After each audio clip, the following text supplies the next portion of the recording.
It's not necessarily about Venezuela oil. President Trump didn't help when he goes off script and goes, we're going to take the oil. Oh, God, why did you say that? We got Maduro. What's going to happen to that guy? Is he sharing a cell with Diddy? I guess we took both of their oil. Who is Maduro loyal to? A lot of people criticize President Trump. And don't get me wrong, there's plenty of things to criticize him about, but this, believe it or not, is actually not one of those things. And I think that just pissed off Trump and his buddies enough where they were like, kick this door in extra hard. Former Vice President Harris went on Twitter and said, how dare Trump grab Maduro? Like, wait a minute. Most of Venezuelan oil goes to China. We are likely to be at war with China. Xi Jinping has told his army to be ready by 2027. What is going to happen next with this?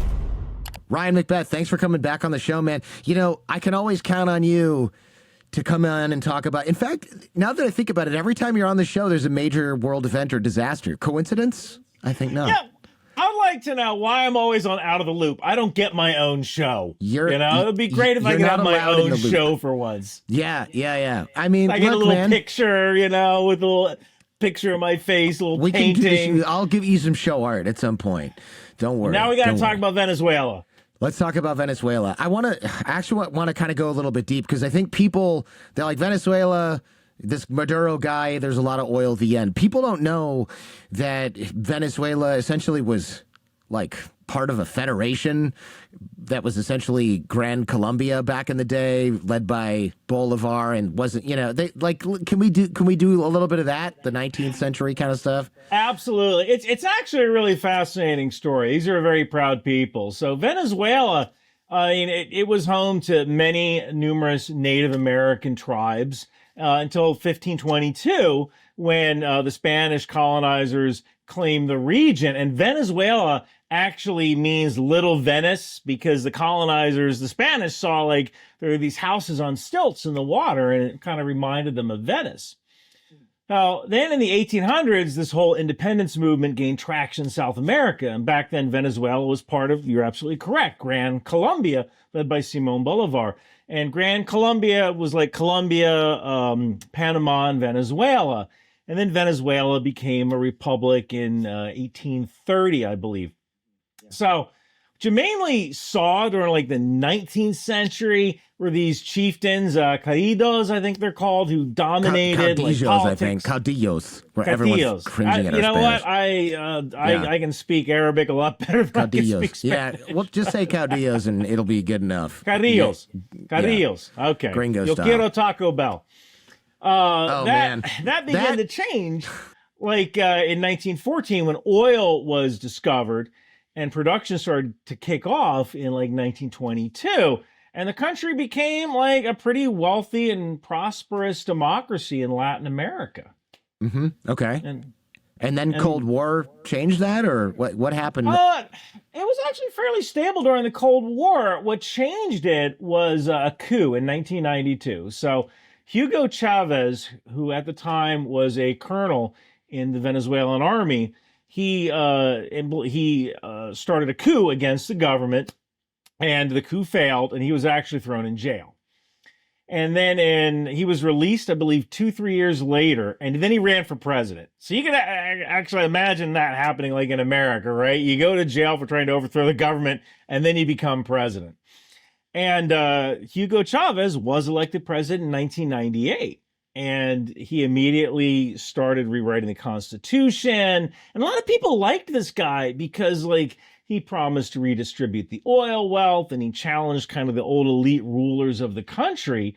And he started what they call the Bolivarian Revolution, which was kind of like a combination of social welfare, state control of key industries like oil, and anti-establishment rhetoric. And for a lot of people, it brought tangible benefits until one day it kind of didn't. I mean, is this one of the presidents that runs for election and goes, well, we don't need those pesky elections anymore. You got the right guy in charge. We're not doing that again until I die. Well, not initially, right? Okay. Like initially, Hitler was voted in as well, right? People like this guy, and there were some benefits with social programs. But that's kind of, have you ever heard the term Dutch disease? Yeah, but I don't know what it means. Okay, so Dutch disease. Sounds like an STD. Absolutely, right?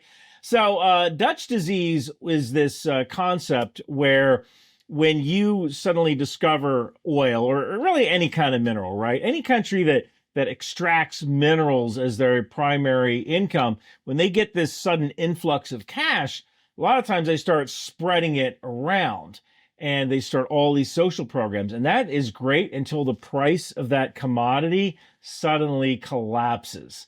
And that's kind of what we saw in 2010, where you had all these social programs, the economy suddenly collapsed because oil prices fell, investment dried up, and corruption started to spread. This led to hyperinflation, medicine shortages, crime, and mass migration. And this was only exacerbated by Maduro when he eventually came into power. But I bet you're going to ask me to get to that.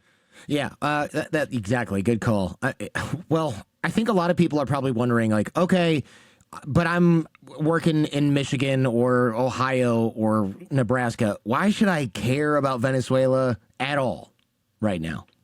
So the short answer is oil, right? That's the answer a lot of people understand. Oh, Venezuela has oil.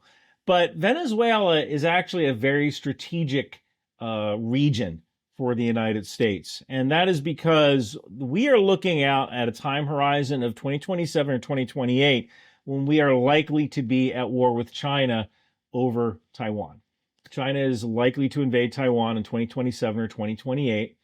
Xi Jinping has told his army to be ready by 2027. My estimate is it'll be in March or October of 2028, because that's when those are the two windows where the sea state is calm enough to allow for an invasion. And it's also during a presidential election cycle. And America can be very indecisive during a presidential election. But if Venezuela, who has been leaning towards China, been leaning toward Russia, been leaning toward Iran, if Venezuela is filled up with Chinese weapons, then it becomes a very strategic location because they can launch those weapons at ships that are trying to transit the Panama Canal. So if we're trying to move ships from the Atlantic over to the Pacific, we're going to transit the Panama Canal.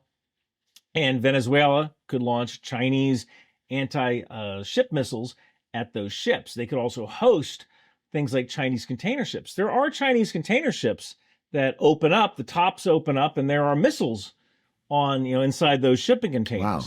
So this is kind of like they could become like the Houthis of the Panama Canal, right? Absolutely. That's an excellent way of putting it. They could become the Houthis of the Panama Canal. And a good portion of our oil refining is done on the Gulf Coast. I don't know whether it's the Gulf of Mexico or the Gulf of America, but we're just going to call it the Gulf Coast. Talking Galveston, New Orleans, Houston.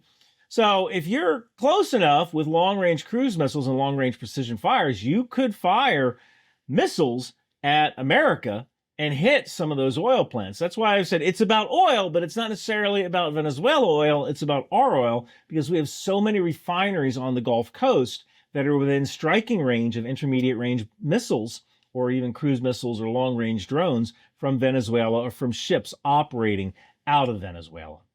Right, so we can't just this is like Cuban Missile Crisis stuff, right? You can't just have weapons, military bases, resources in our own backyard. You're absolutely correct. It's long-term thinking. A lot of people criticize President Trump because during don't get me wrong, there's plenty of things to criticize him about, but this, believe it or not, is actually not one of those things. He said in his speech, like, well, we're going to take the oil, we're going to make sure the oil is okay. But before he said that, he said we need to have good neighbors. And that's the part that you need to remember. We need to have good neighbors, because we're trying to make sure that South America is essentially an American lake, right? The Caribbean is an American lake, and we want Chinese influence and Russian influence and Iranian influence the heck out of there, so we don't have our back door open when this war in Taiwan comes. I see. Yeah, so Venezuela is like energy, migration, maybe some other transnational crime, depending on the drug stuff, if that exists or not, and great power competition basically in one box. Yeah, you're absolutely correct. There is drug stuff going on. For the longest time, Venezuela actually allowed the FARC, which was a Colombian terrorist organization, to kind of hang out inside of Venezuela. I think in 2001, 2021, and 2022, there were clashes on the border.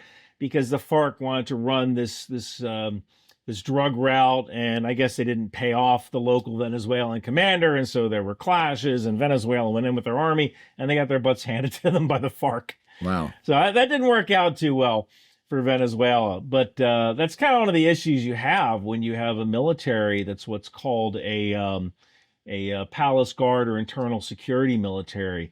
They're not an offensive military. That's one of the reasons people ask me, "Oh, do a video on Venezuela maybe invading Guyana." And this was 2 years ago when this was coming up, and I'm like, "There's no way in heck they would ever invade Guyana, right? Because they don't have the calories. They don't have the calories to physically march across all that jungle to actually occupy Guyana, nor do they have the logistical base or any combat experience, really, to undertake an operation like that." Right, because their job is just to keep Maduro in power, and that's all they are trained to do. You're absolutely correct. I've often said there's 4 kinds of armies in the world. There's expeditionary armies, of which there's really only 4.5. The U.S., the U.K., France, Russia, and to a lesser extent, China. They're the half. And there's defensive armies. Most of the armies of Europe are defensive. Then you have internal security armies. Most of the army of South America is internal security, and they mainly fight rebels. And then you have your palace guard armies, and a lot of the militaries of the Middle East are palace guard armies. They're there to make sure the leader stays in power. And in Venezuela's case, it's kind of a hybrid between an internal security army and a palace guard army. Gotcha. Okay. Does China get a lot of oil from Venezuela? I remember hearing something about that. Only about 4%. I mean, it's not a lot, but it's not a little either. And if we essentially turn that off, it actually gives us a lot of negotiating leverage when negotiating trade with China, because we can turn that oil on anytime we want. They have to go out on the open market and find that 4%. They're not going to get it from Russia. Russia is pumping as much oil as they physically can because they need the hard currency. Russia is maxed out, and more of their derricks keep breaking every single day. And so it's 4% of Chinese oil is from Venezuela, but how much of Venezuela's oil goes to China? Does that question make sense? It's roughly between 80 and 90%. Okay, so most of Venezuelan oil goes to China, and that's where they get most of their money from. But China, it's not going to be an existential crisis for China if they can't get Venezuelan oil. It's not great, right? Like if I have to go and find 4% of anything, right? If you assume you're running at 100% capacity right now when it comes to fuel and factories and energy, and I have to go find that 4%, that's not great. What are you going to turn off until you find that? And it's going to make things more expensive on the open market for everybody. So in the short term, you might see some slight price rises. But over the long term, I think it'll kind of stabilize a little bit. What about Cuba? I assume Cuba probably had a robust business with Venezuela because they don't have that many neighbors that think that Cuba's you should have in a a lot of dictator trouble. Forever. Venezuela exported most of Cuba's oil, about 90% of Cuba's oil. And they're at the point now where they have brownouts. Their power is only on for a couple hours a day.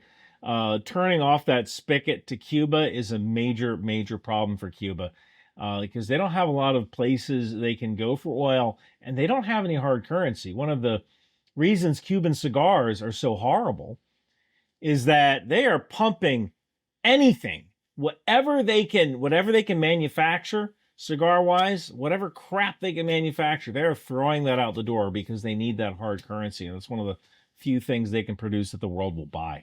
I see. Because I remember Cuban cigars were supposed to be amazing. Wasn't that what they were famous for? At one point. And, here's the other funny thing. And this is when you look at something like communism,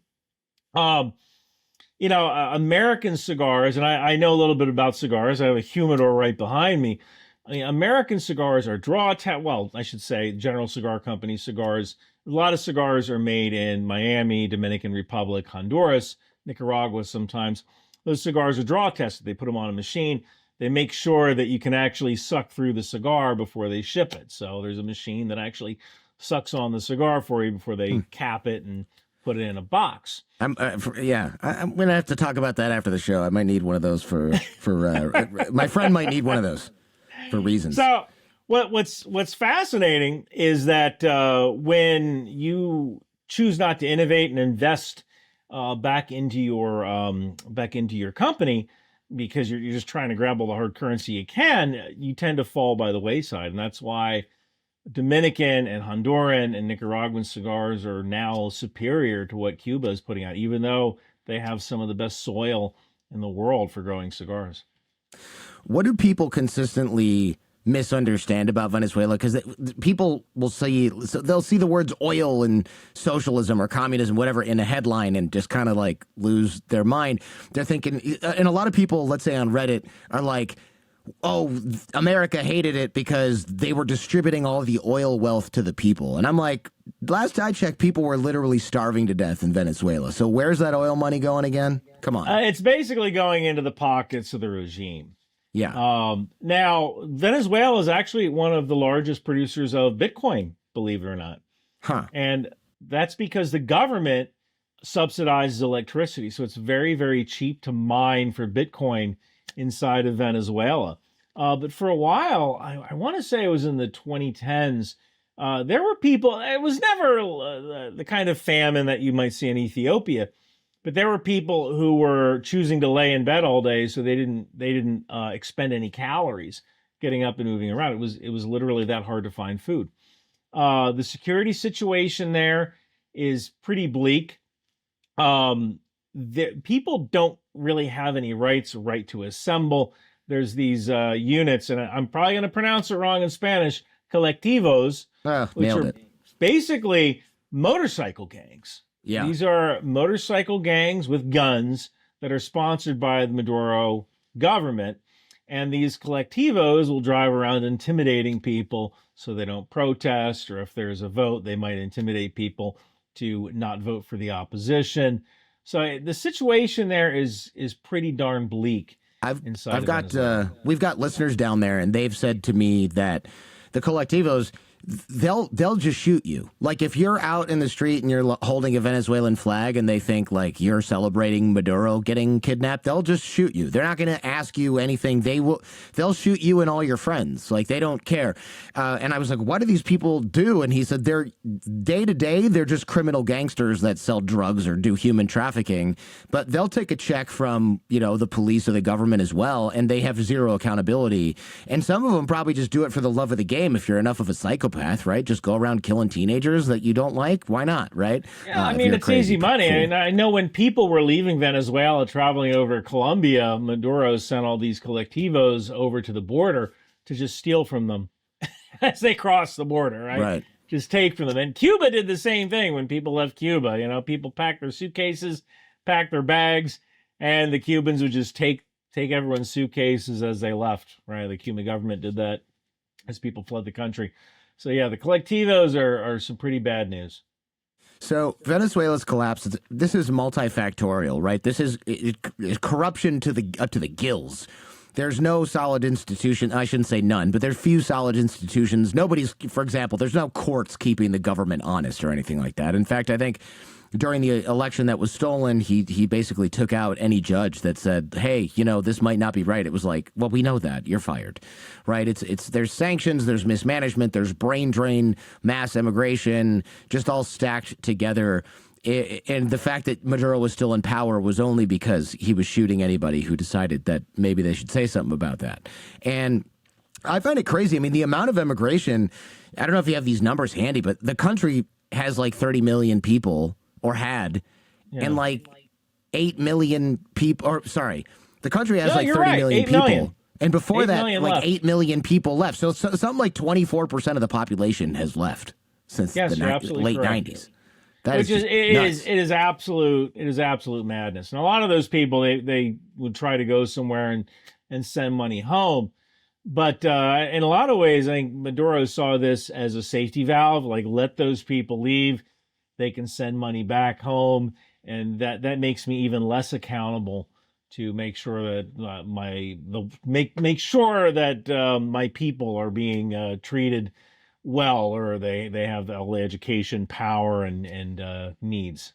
Right, like if it gets bad enough, your nephew will leave and he'll go get a job in Texas and send you all of his money. What do I care if he's starved now? That's a good thing. It encourages him to leave, right? So it's actually almost like an economic engine on. And I don't want to dwell too much on Hugo Chavez, but this guy was military colonel. Really, he was super charismatic. I mean, do you know about this TV show he had that was like every day for hours, I believe? I actually do not. You should tell me about this, because apparently you do.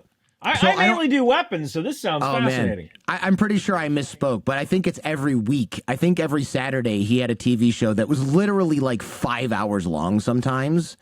And he would go on and chat with people and sing songs and dance and chat about whatever. And like he just performed and he just entertained people. This is the president of the country, okay? This is Chavez or Maduro? This is Chavez. Yeah. That is fascinating. Let me look this up. Hugo Chavez TV show. Hugo Chavez. Allo Presidente. So like Hello President. 1999 to 2012. And he did this. Hold on, here's the Wikipedia. This is weird. So it was a long-running, unscripted talk show hosted by Hugo Chavez, former president of Venezuela. It was broadcast on Venezuelan state television and radio channels on Sundays from 11 a.m. until mid to late afternoon. The show is used to promote Chavista socialist principles to supporters in Venezuela and beyond. Many editions were filmed outdoors before large audiences, featuring a local farm, factory, school, hospital, housing project, or other public investment. Chavez typically appeared on television several times a week, but this was his opportunity to reach most families on their day off. The show is criticized for its lack of seriousness due to low production values, spontaneous announcements, random contributions from audience members, colorful informality, and outright tedium. That's fascinating. He said, so he died in 2002, I believe. No, in 2012. Yeah. The reason the show is not on anymore is because he died. That was the only thing that got the show off the air, was that he died. So there's more. This is a long Wikipedia entry, and I remember watching some of this out of curiosity a long time ago, and it's like, silly. It's ridiculous, especially given that it's the president of the country. So anyway, I don't know why I even brought that up, but basically this guy was like this charismatic military leader who was also just like a total goofball, which makes him endearing until, he kills your family for dissent or something like that. Yeah, well, I mean, FDR had fireside chats, right? I don't know how long they were. I don't know if they were 5 hours long. I don't think he was doing any dancing. No. So Chavez in 99, he rewrites the Constitution. I kind of cut you off and we jumped on a tangent, but like he's granting powers or authority basically to issue laws by decree. And I think he did a bunch of these. He did like one round in 2000 or something, and he did like 50 decree laws. He basically just said, I don't need this National Assembly thing anymore. I'm just going to make the laws myself.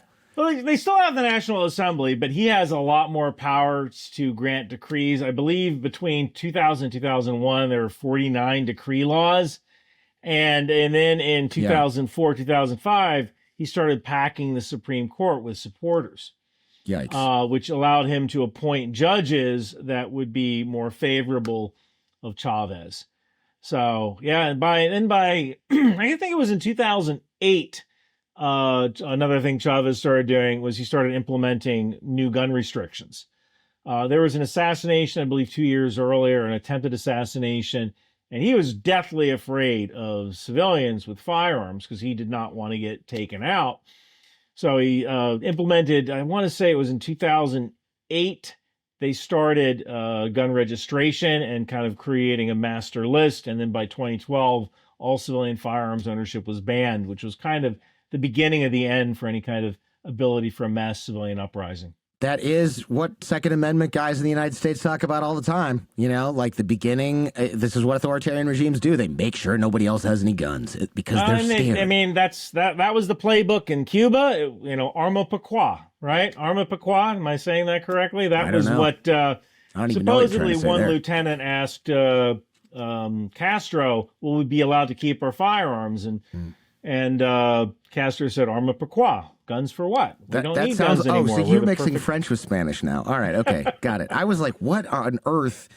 I think it's probably arma porque, but arma porque. Yeah, sorry. Yo quiero Taco Bell. You're the guy who speaks Spanish. At least that was Spanish. Yeah. All right. So how did Maduro come to play? Because I know Chavez died, but How? Because Maduro was a bus driver. So, But yes. and I know that's a socialism thing. Like, oh, I'm going to pick a worker because workers know it. Like, okay, but maybe a worker who knows how to run an administrative office instead of just a bus driver. Not that there's anything wrong with bus drivers, but they don't have a lot of political experience generally.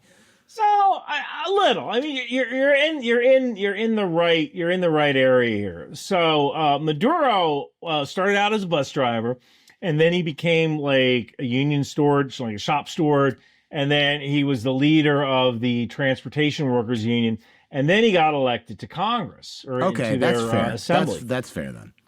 So he did know a little bit about labor and organizing and all that, and Chavez really liked the guy. In fact, Maduro's father was like a socialist labor organizer as well.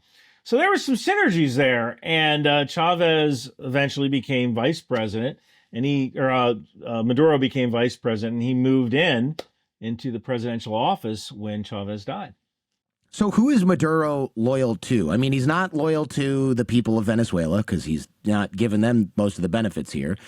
Is he like an ideological, socialism's a real deal? Or is he kind of like, look, I'm the leader now. I'm going to become a billionaire. I don't really care what happens to everybody else.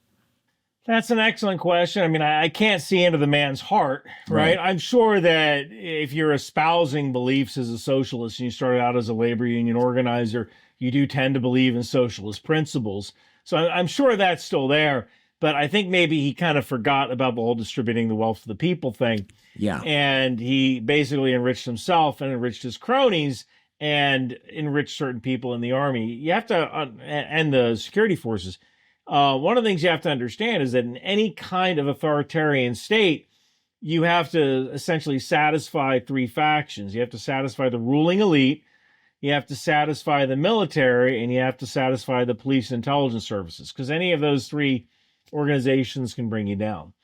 So I'm sure that he started out as genuinely believing in socialism, but at some point when you see all of that oil money, there's billions of dollars in oil money ripe for the taking, I can certainly see how that might push someone's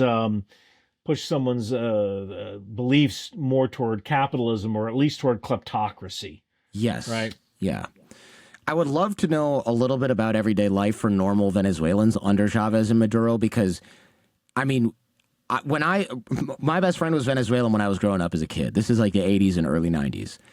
His dad was like a wealthy dude, and he said that back home, things were pretty normal. His mom, of course, had been to Venezuela. She wasn't Venezuelan, but she'd been there. She was like, oh, it was nice and like very modern and clean, and things were running well. This is like the 80s, it was good. It was like a wealthy, normal place to go.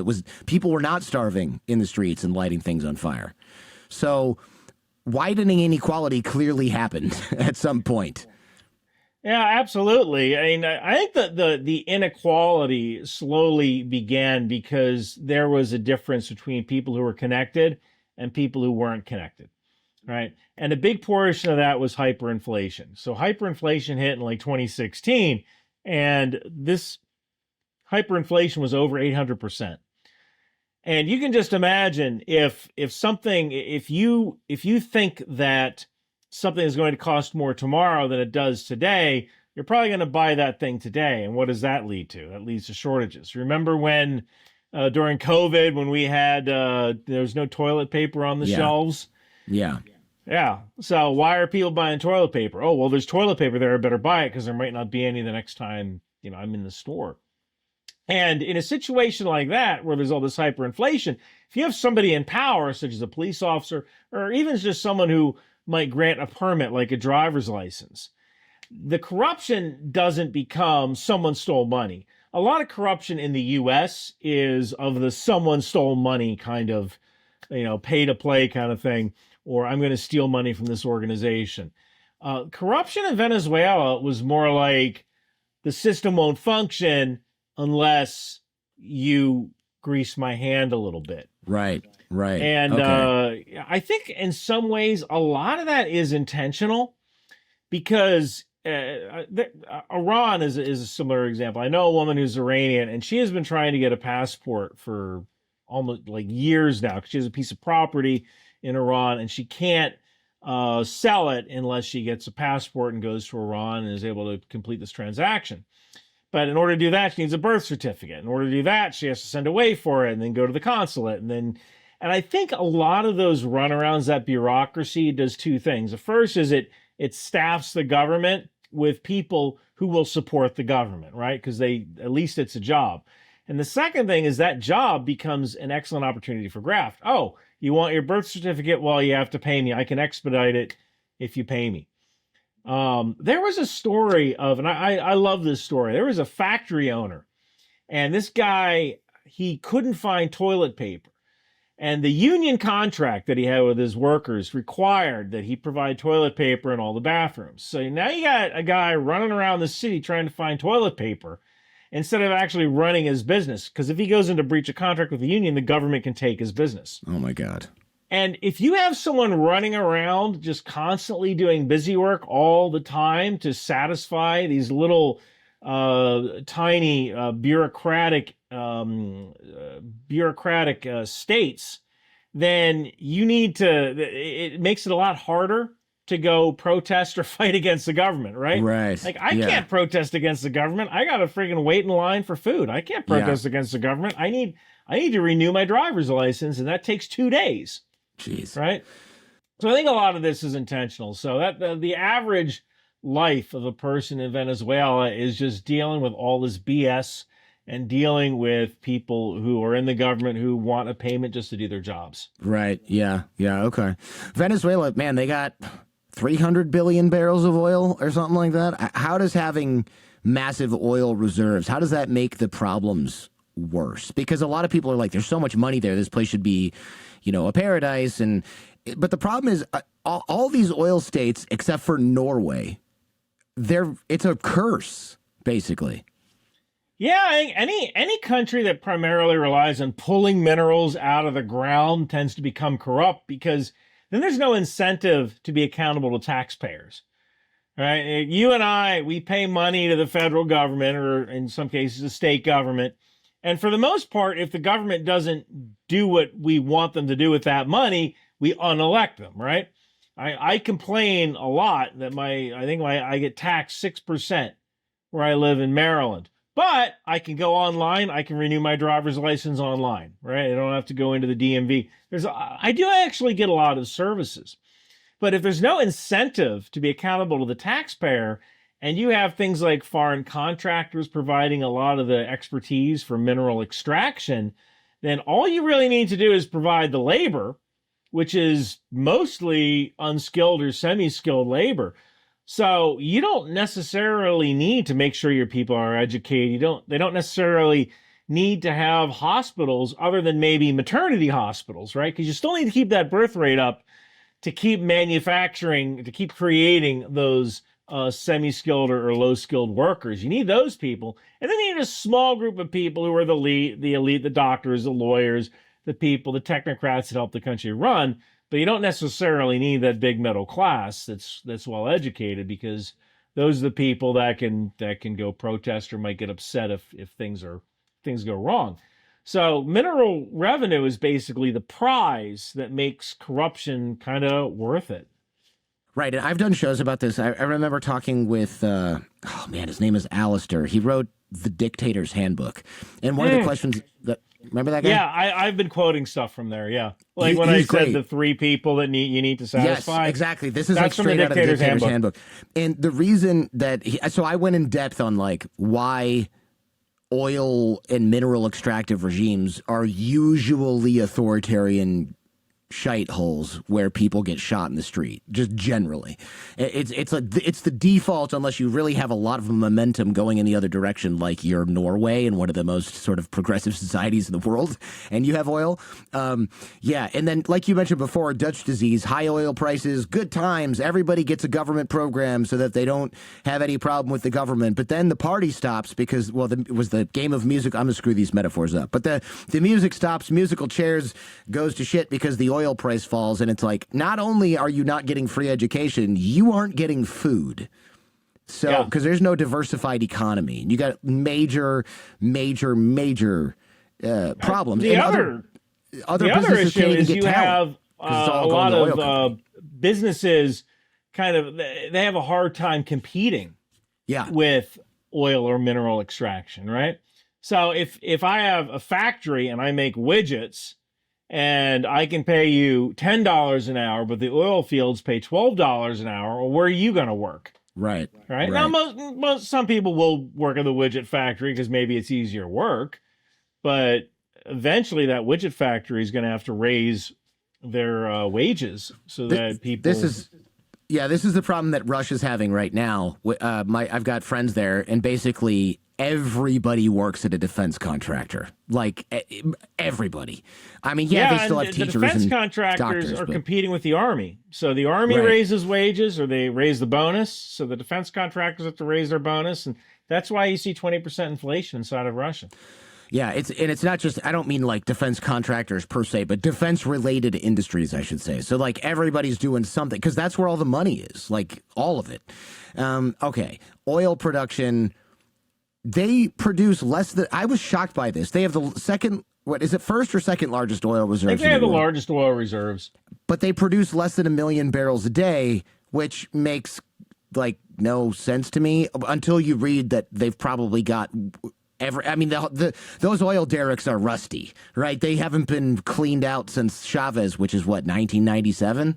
Well, they haven't had a lot of reinvestment, right? Because if you're trying to steal as much as you can before you retire, I'm gonna use the Dukes of Hazzard analogy. Did you ever watch the Dukes of Hazzard, Hell that yeah, TV of course. show?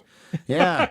So Roscoe P. Coltrane, the sheriff, he was actually a fairly honest sheriff. And then a bond issue failed that would pay for his pension, and he had 3 years before he was going to retire. So he had 3 years to make all the money you could steal, right? And so with something like this, when you're a dictator, the clock on the wall is ticking, right? You know, are you going to die or are you going to get deposed? So you have to make as much money as you can steal before that clock hits zero. So why would you reinvest into repairing your oil rigs or buying new stuff or finding new fields when you could take that money? Because one of two things is going to happen, right? You're either going to get deposed and you get killed, you're going to die in your sleep, or maybe three things. You might get deposed and be able to get on a plane and go to Russia and play Fortnite with Assad for the rest of your life. I was going to say, Putin is collecting dictators like my grandma used to collect those Matryoshka dolls, the nesting dolls. And I was thinking, man, Maduro, he got kidnapped, but he was probably a few minutes away. If he had gotten to his safe room or whatever, and the army started closing in, the special forces would have had to leave without him. But I mean, he's like, I could just picture Putin screaming, Assad, clean your room. Maduro might be coming over, and he's definitely sleeping with you. Clean your room anyway, though, because Khomeini might be coming over, and he's not sleeping with me, right? I mean, this is like if you run an authoritarian state right now, someone in Putin's palace is sweeping the floors and tucking the sheets in and making giving you your Star Wars bedding all set up. I mean, they're ready for your arrival. Yeah, I mean, you're absolutely correct. And what really surprises me is that Maduro didn't take the off ramp. There was a theory that maybe this was something we used to do in Iraq, where we would actually someone was going to self-surrender, or someone was going to inform on a terrorist organization inside Iraq, and instead of them walking to our forward operating base, we would tell them, just don't worry about it, we'll come to you. And then one night we kick in their door and we grab them, we put a bag over their head. He knows it's all for show, but the neighbors don't, right? And so that was the one thing that people said, oh, maybe Maduro actually self-surrendered and they had to do it in a certain way. I don't believe that's the case. Nah. If he was going to do it that way, they would have done something where like his plane took off and the Air Force escorted it to Florida with very little expense, little fanfare, not a big deal. Like, it was over international waters. Oh my gosh. They wouldn't send special forces into Caracas after bombing the crap out of the air defenses and do this super risky thing to get him and his wife out of there. There's no way. I do not believe correct. that. You're absolutely correct. They did give him an off ramp to, I believe it was Turkey, and he basically said, go fly a kite. That's not happening. And then he went on TV and started mocking and dancing and like laughing about it. And I think that just pissed off Trump and his buddies enough where they were like, kick this door in extra hard. Right. Well, I said it was going to happen. When I think it was like a couple of days before the events, I actually came out with a Ryan McBeth 2026 bingo card. I saw that. And yeah, the bingo, I had Venezuela as the free space because Maduro, he was done. The president cannot drive an aircraft carrier into the Caribbean and put all those ships. I think we have about 20 Navy ships there, plus Coast Guard vessels, without looking weak in front of Russia and China if the president backs down. Maduro was going one way or the other. Yeah. I knew it was only a matter of time. I think you and I talked over the holidays, and you were like, it was either you and I talked over the holidays, but I talked with another guy who said, and this is kind of funny in retrospect, no, air quotes, funny. He said, it won't happen before January, I can't remember, because Congress isn't in session and it needs to get congressional approval to do anything like this. And then, well, that's not what happened, is it? That's not how our president rolls. No. I've said good things about the president. I've said bad things about the president. I've agreed and disagreed with various policies. One of the things we probably should have done was get a general authorization for use of military force just for that area. Yeah. But unfortunately, I am not a lawyer. I am not a congressman. I'm not on the Supreme Court. So I can't say whether this particular act. You're the lawyer. You should be able to tell me. I'm only one of those things, and I can tell you that this was definitely not legal, but it doesn't matter because nobody's enforcing anything. That's the bigger problem. I guess that's the thing, right? I mean, there's what is legal or illegal, and then there's what you can actually prove or what you can get punished for, right? Like, exactly. Speeding is illegal, but I can speed as long as I don't get caught. That's right. That's right. I want to talk about the Venezuelan military because one of the things I thought was kind of, again, not funny, but like, wow, that happened, was this is a massive operation. 40 people were killed. Somehow 32 of them were Cubans, according to Cuba. So I want to hear about that.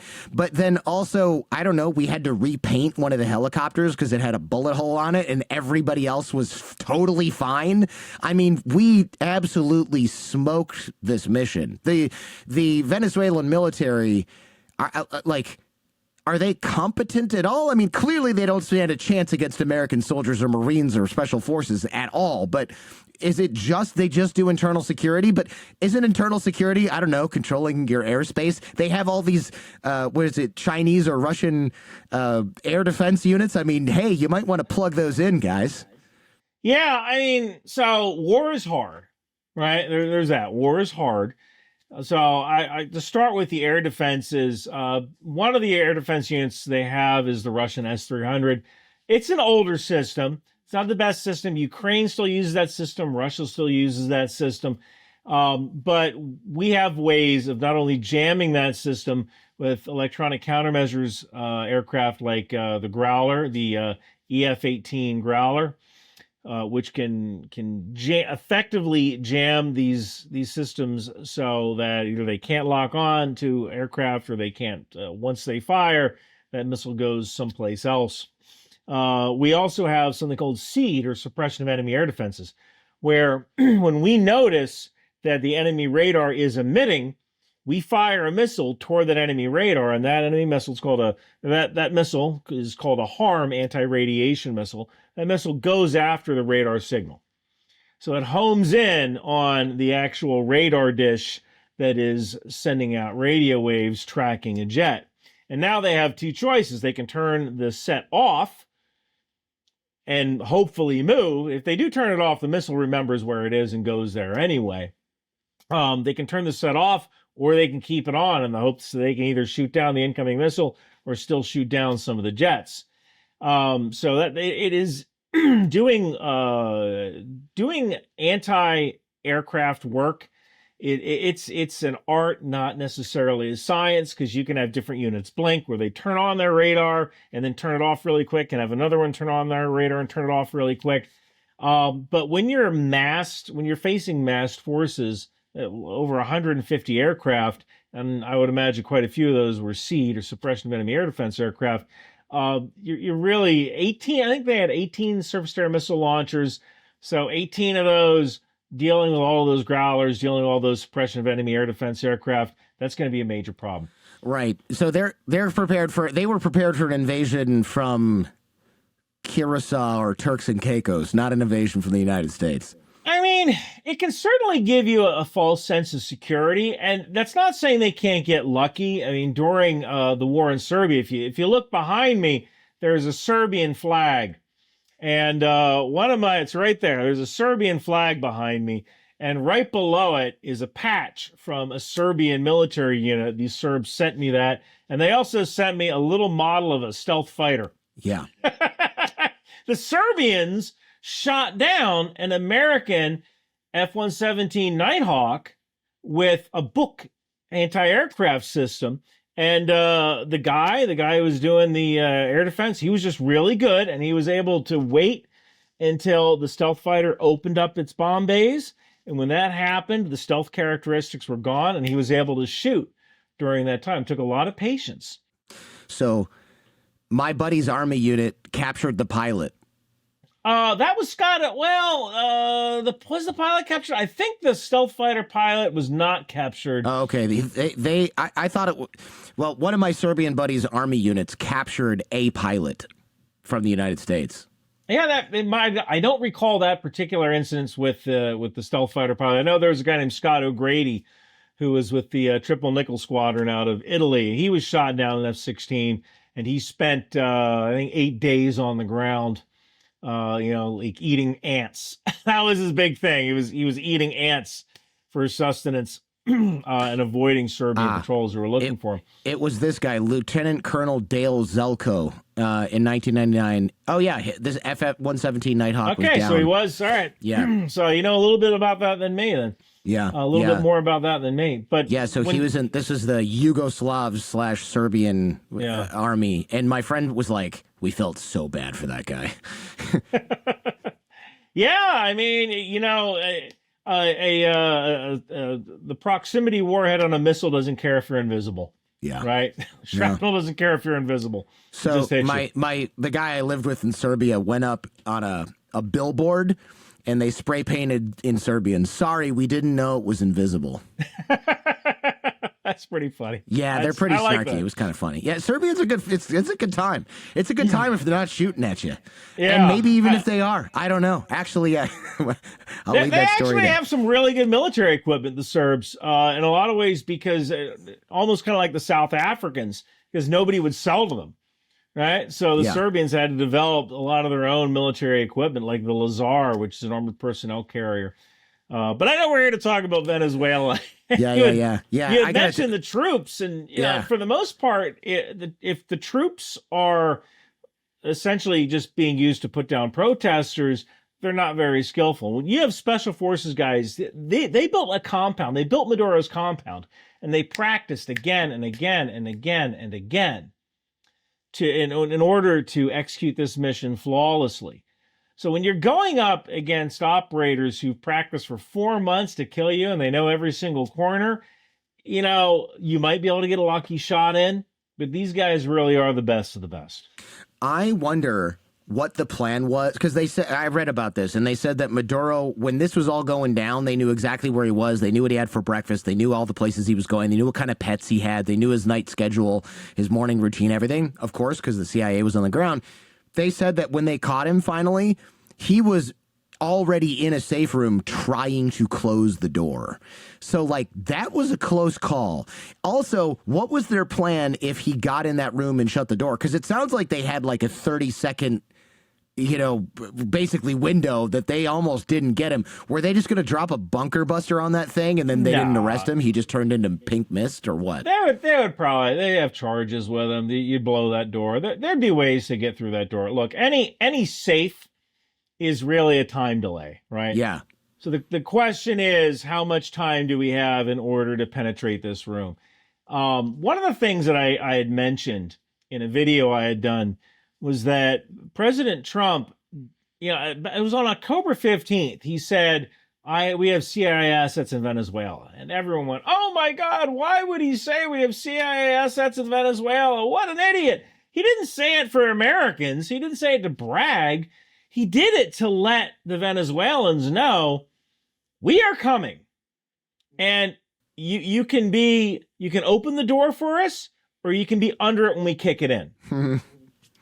Yeah, now next time he says there's CIA on the ground in Iran or CIA on the ground, now when he utters that phrase, it means I'm getting arrested at best in 90 days.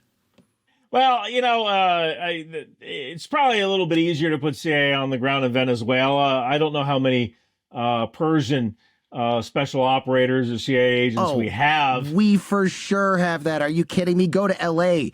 You can find a few guys there. Just go to the ones that aren't selling necklaces. Carpets. No, sorry. I love my Persian friends. You go to find one that's not a dermatologist. First we arrest him, then we sell him a carpet. That's right. And look at his skin. It's incredible. It's impeccable. Yeah, it's we have Persians. Come on, man. And if we didn't just talk to Israel, the Mossad is probably half Persian or Persian passing guys. I got to tell you, when I was in Israel, there were quite a few of the guards at the Knesset. Yeah. I was there with a news channel I work for, and quite a few of the guards, you could tell they weren't Ashkenazi, right? And so I would assume they're either Christian or Arabs, and they look like straight up killers. Yeah, like straight up killers. Like I would not want to mess with these dudes. There's a unit that I used to know some guys in Israel, and the name is something like Mishta Aravim, and it basically means like living among the Arabs, and they're Sephardic Jews, so Arabic Jews that. You ever see Fauda? Remember that show? Yeah, excellent show. You know how the guy speaks fluent Arabic and he convinces everybody he's a Palestinian from the West Bank or something like that? I mean, it's flawless. I mean, these are guys that like grew up in Yemen and their family's from Yemen and they have a Yemeni culture. They happen to be Jewish, but they could go into Yemen and people would be like, oh yeah, you're one of us. Of course, you got the local accent from our town, right? I mean, it's just completely amazing how well these guys can infiltrate stuff. It's absolutely bananas. Anyway, that's a tangent. So, all right, we got Maduro. What's going to happen to that guy? Is he sharing a cell with Diddy, exchanging petroleum for baby oil? I guess we took both of their oil, right? That's right. That's right. That's right. We love a good oil. They're having their own oil party in Rikers Island. So, okay, we left the VP who was, her name was Rodriguez, Delcy Rodriguez, I believe is her name. She's still in charge. So a lot of people are saying like, hey, what good does this do? The whole regime is still in place. The armed forces are still in place. The VP is still in place. Are we just thinking they're going to be more amenable to getting bribed or whatever, or to to the carrot or the stick to do what the United States wants now? I think that the idea is Delcy Rodriguez is mainly a technocrat.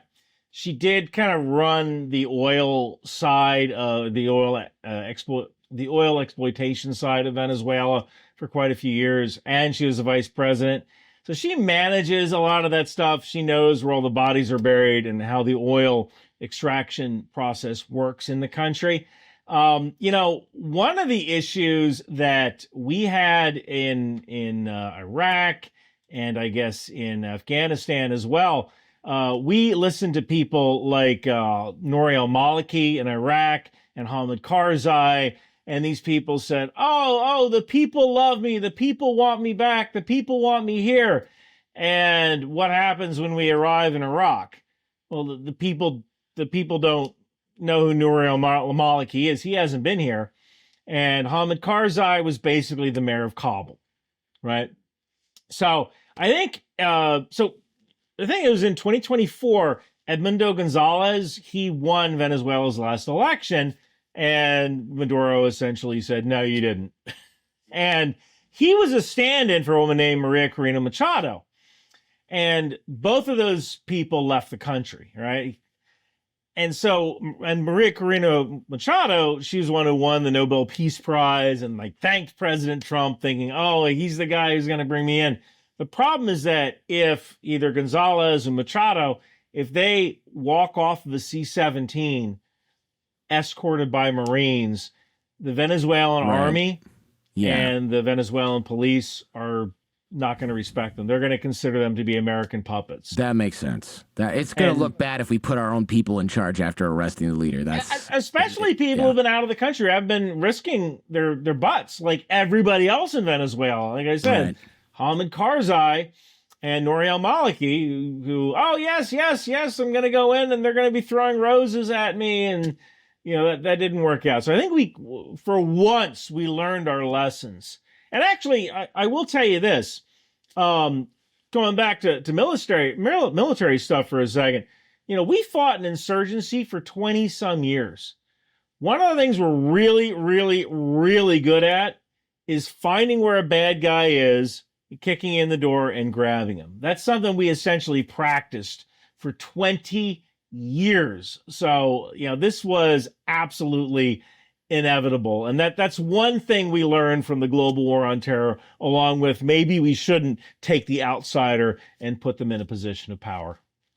This is fascinating. One thing that's interesting is, again, you mentioned that I'm a lawyer and what's the legal background. I mean, they did indict him, right, for drug trafficking, narco-terrorism related charges. And one of the funny things for me was they're also hitting him with this possession of a machine gun, essentially, which is funny because, like, you don't have... So the way this charge works, this is like some stupid lawyer thing, but whatever.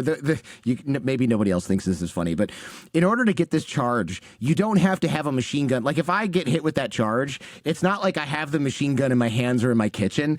It's that somebody associated with me in whatever crime I was doing, whatever criminal organization, they had a machine gun that they were using in the crime of drug trafficking or narco-terrorism. So you're taking this guy who controls a literal army with like a Navy and Air Force anti-aircraft missiles and like thousands of weapons and rockets and everything. And you're like, hey, man, I know you had a machine gun when you were doing those crimes. And you're like, yes, I had a machine gun.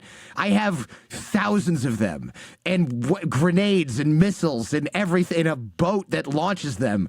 And it's like, so it's this sort of funny add-on charge that you see when you hit like a Crip with this, or a guy in the Bloods when he's dealing drugs, and you're like, and possession of a machine gun. And it's like, damn, there's 3 extra years on the sentence. And we're adding that to Maduro. It's kind of like charging somebody with, like, you have done capital murder and you're a serial killer, and we found a bag of weed in your car, so you're getting life plus 2.5 months. It's like it's just a silly, stupid add-on charge that kind of looks funny even in the indictment. You're like, what? Why bother with that? I don't know. It's just silly. That's a good one. I know that the charges were actually filed in 2020. And actually, one of the last things I thought this was kind of funny. One of the last things that the Biden administration did was increase the reward for Maduro's capture to $25 million. So that was kind of interesting when it was former Vice President Harris went on Twitter and said, how dare Trump grab Maduro? Like, wait a minute, wasn't one of the last things your government did increase the right, the reward bounty by $25 million? Yeah. So that's one of the issues that I can kind of see with this country now. Even if agree, we should take the win on this one. Everyone in America should go like, good job, Special Forces. We got a bad guy out of power. We have the potential for degrading China's influence in our hemisphere, and this should be something both Republicans and Democrats should agree on was a good thing. And honestly, I wouldn't be... Biden probably would have done it if he had thought of it first, right? Like, yeah, he's the guy who probably raised the reward. So I think we need to stop sharpshooting each other and kind of come together as Americans for the win. What can we sort of steel man what people are saying, like, this is really terrible, this is bad, we shouldn't have done this? Because I'm kind of with you where I'm like, I love a good bad guy takedown, but I'm also like, okay, people who say this is terrible and an escalation, I mean, they have a point. Well, I think what's terrible is that we didn't get an authorization for use of military force. Yeah, I agree with that. And that sets a really, really bad precedent, because President Trump won't be in office forever. And the next guy who is in office who decides, you know what, I want to invade this country over here without authorization of Congress, he might actually do that. He or she might actually do that. And that authorization for use of military force is necessary because then the president has to go to Congress and make the case. I said in a couple of my videos, I don't mind doing this because of the China connection, but the president needs to make the case. The president needs to get the authorization for use of military force.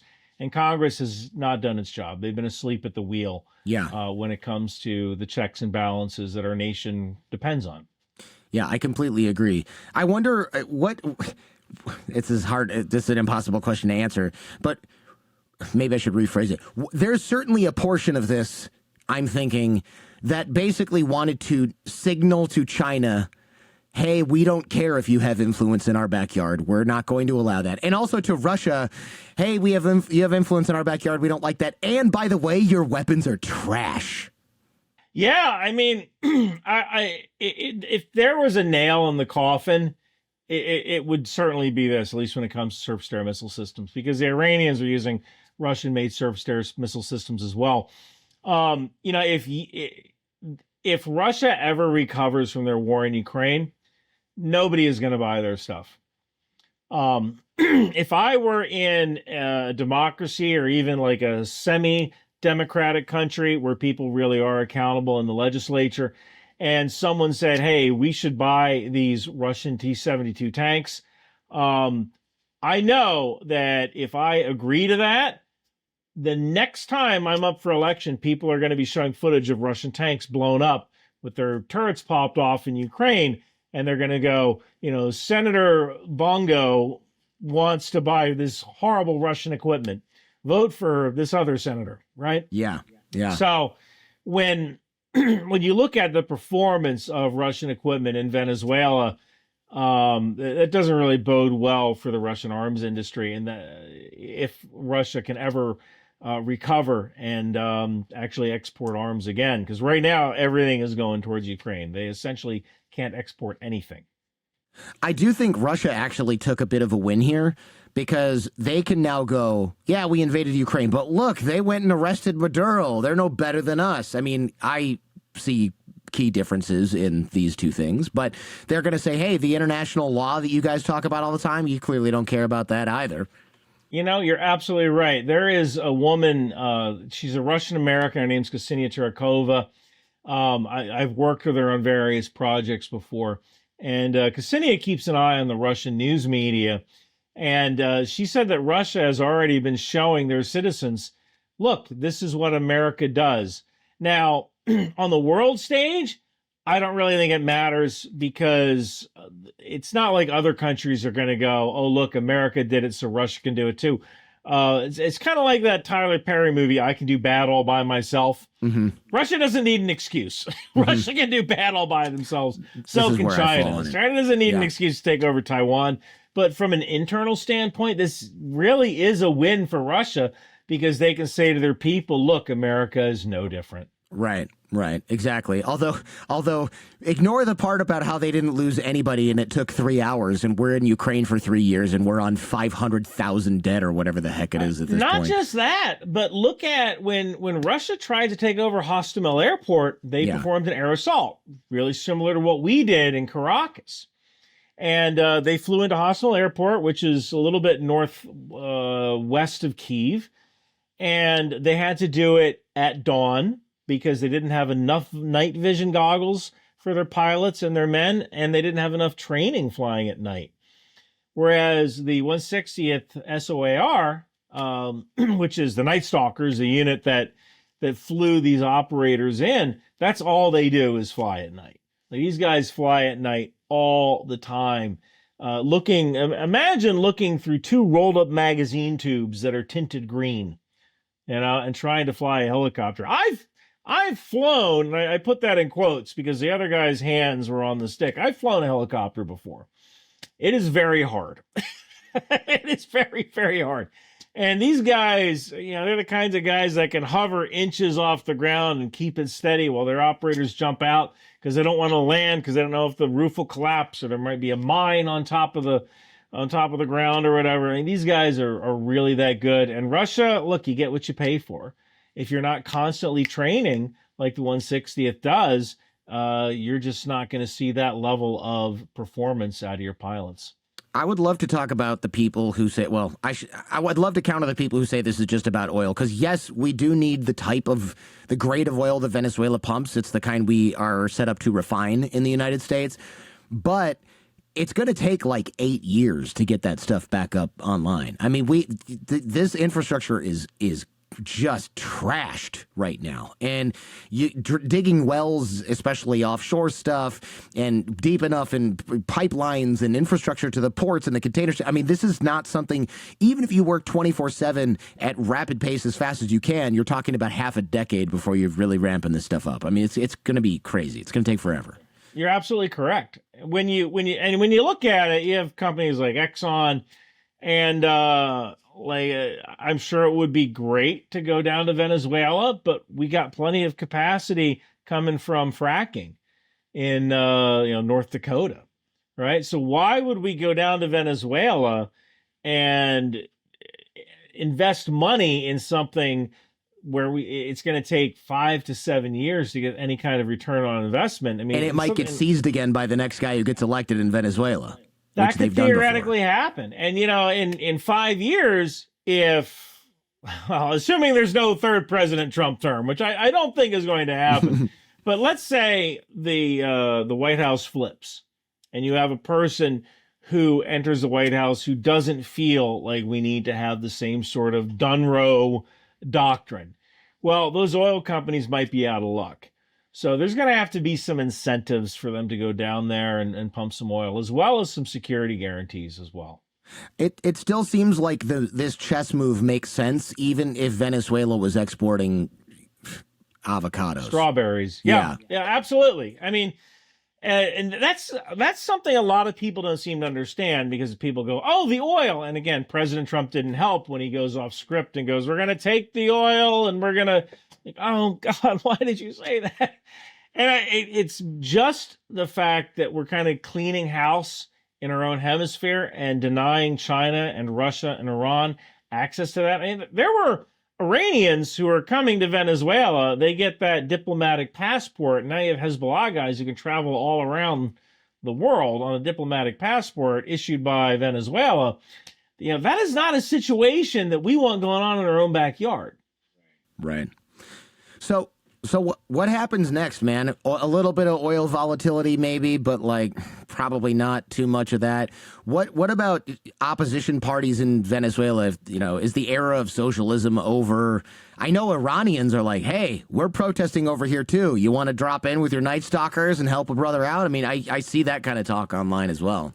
That would be a little bit harder. Iran is fairly mountainous. But I can tell you that probably the most realistic outcome is a managed transition where you have security forces mostly staying intact because they want the paycheck, and eventually some sort of negotiated political settlement where they hold free and fair elections, maybe even with American observers.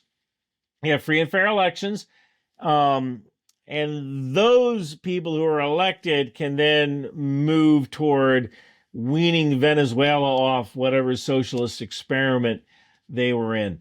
That is the most realistic, best outcome. Yeah, I was going to say, that's the good outcome. What else could happen? What's the worst case scenario? Well, the bad outcome is that you have, let's say, in a power vacuum. So Maduro is gone.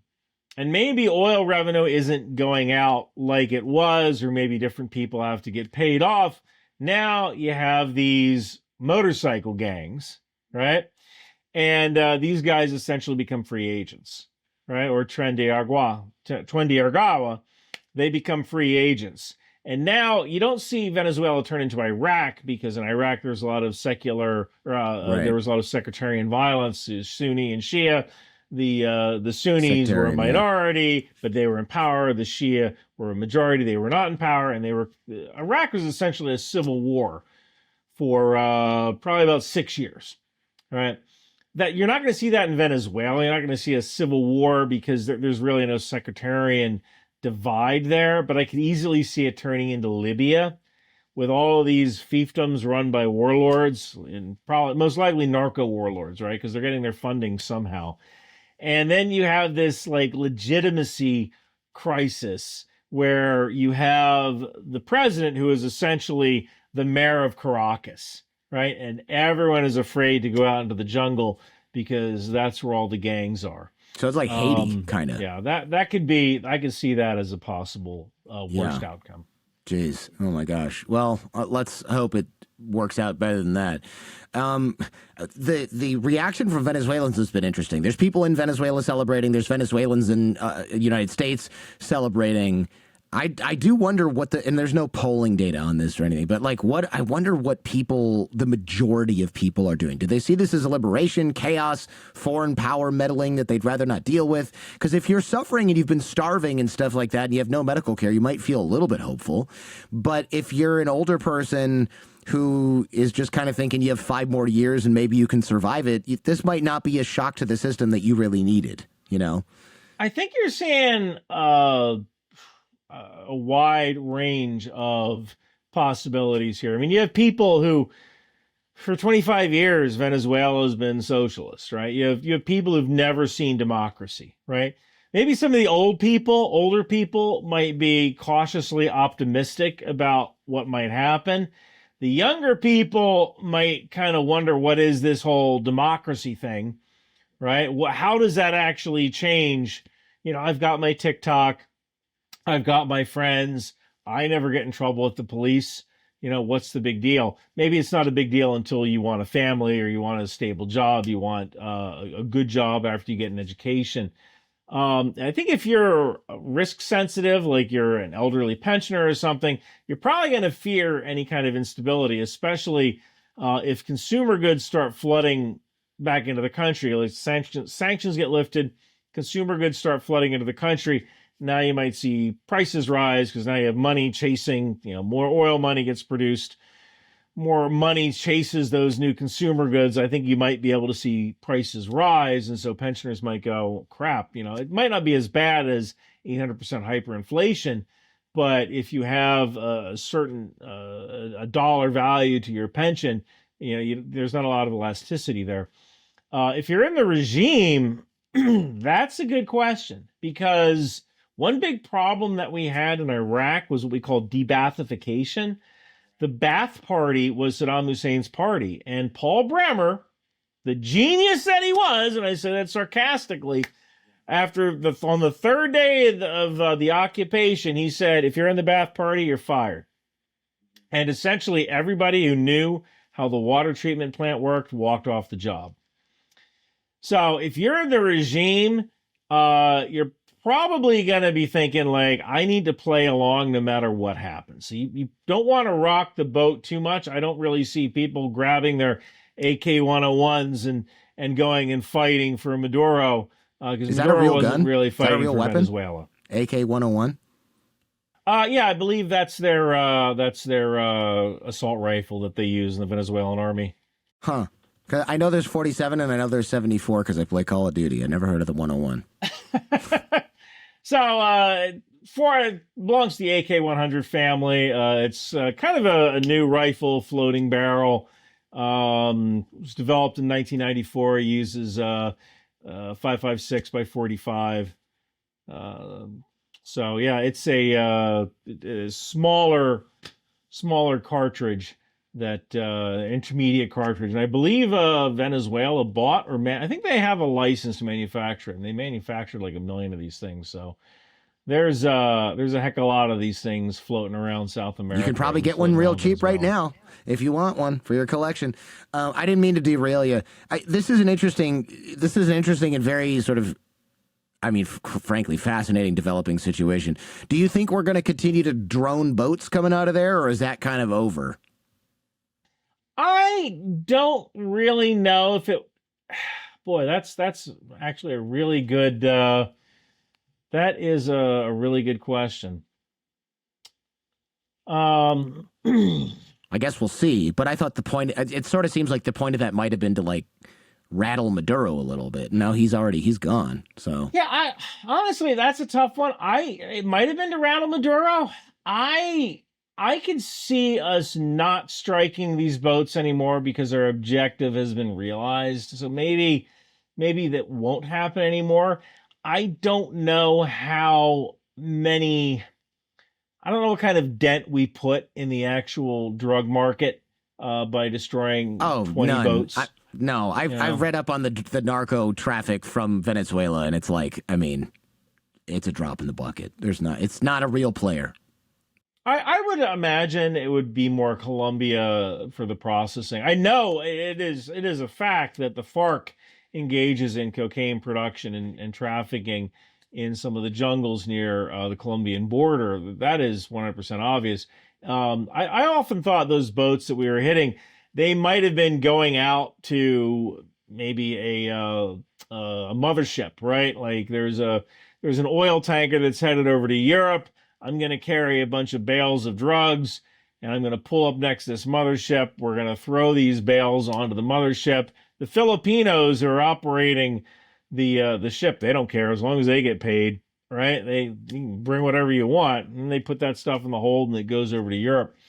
So I'm not sure how much of a dent we really made in the drugs being imported into the U.S., but it could have been done to rattle Maduro. You're absolutely right. That was actually one of the big issues that I had with this whole venture, was that we never really explained why this was necessary. I agree. Yeah. All right. Last question. When Trump said something's got to be done about Cuba, is this just what do we think is happening here?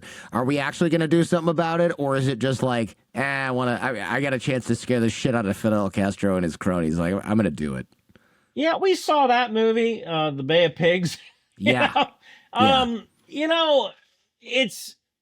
I could see us perhaps giving Cuba a little push.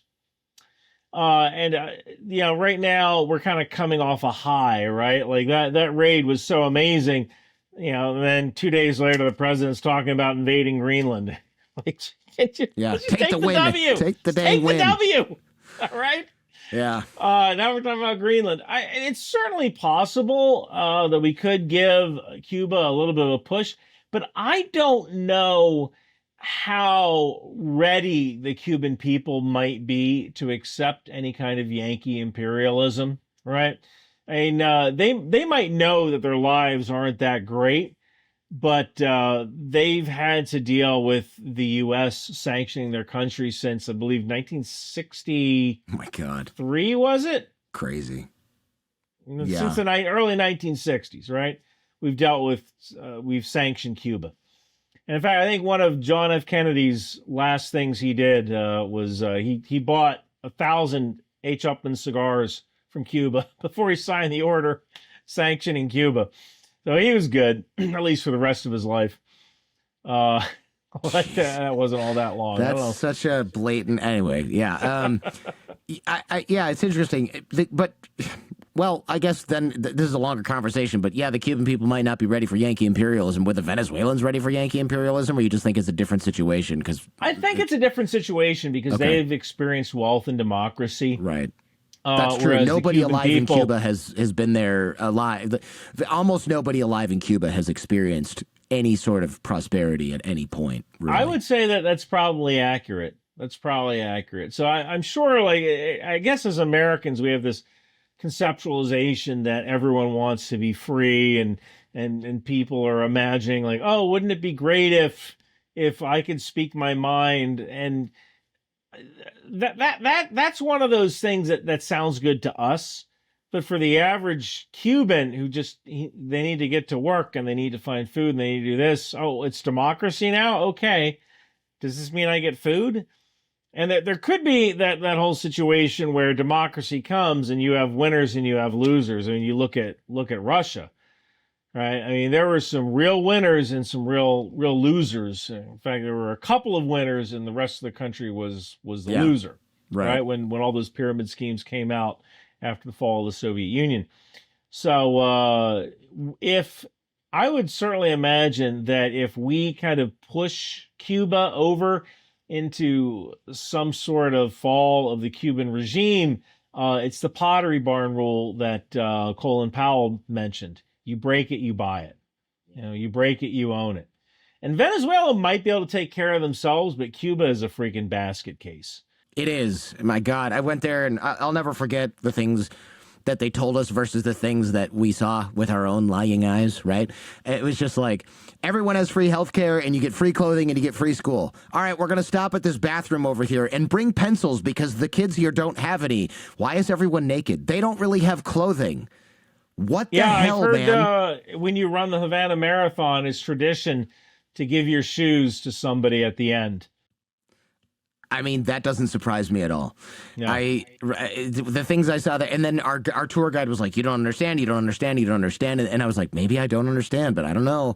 This is what I'm saying." And then 3 years later, he escaped to the United States. I emailed him, and I was like, "So, mostly bullshit." And he's like, "What do you want me to do? I'm a tour guide for the government of Cuba." Anyway, Miami's nice these days. I'm happy to be here. You know, it was really really crazy to see. Ryan, thank you so much, man. This is fascinating. I'm so curious what is going to happen next with this. And I really hope that the positive outcomes that we outlined are more on the menu than the disasters that could come out of this. I guess we'll see. I'm going to use my Arabic and say, inshallah. There we go. Thank you very much. Thank you. If a guy hasn't cohabitated with someone else or been married by the time he's 30, there's a 1 in 3 chance he's going to be a substance abuser. There's nothing more dangerous than a lonely, broke young man. The most unstable, violent nations and periods in history have all had one thing in common. I think the biggest threat to America is not Russia or the CCP, it's us. I would have been much happier in my 20s and 30s had I just boy and a girl, both Neither crime is any more or less heinous than the other, but the boy is 10 times more likely to kill himself later in life than the girl. If you were to reverse engineer to the single point of failure for when a boy comes off the tracks and has trouble as a man, it's the following.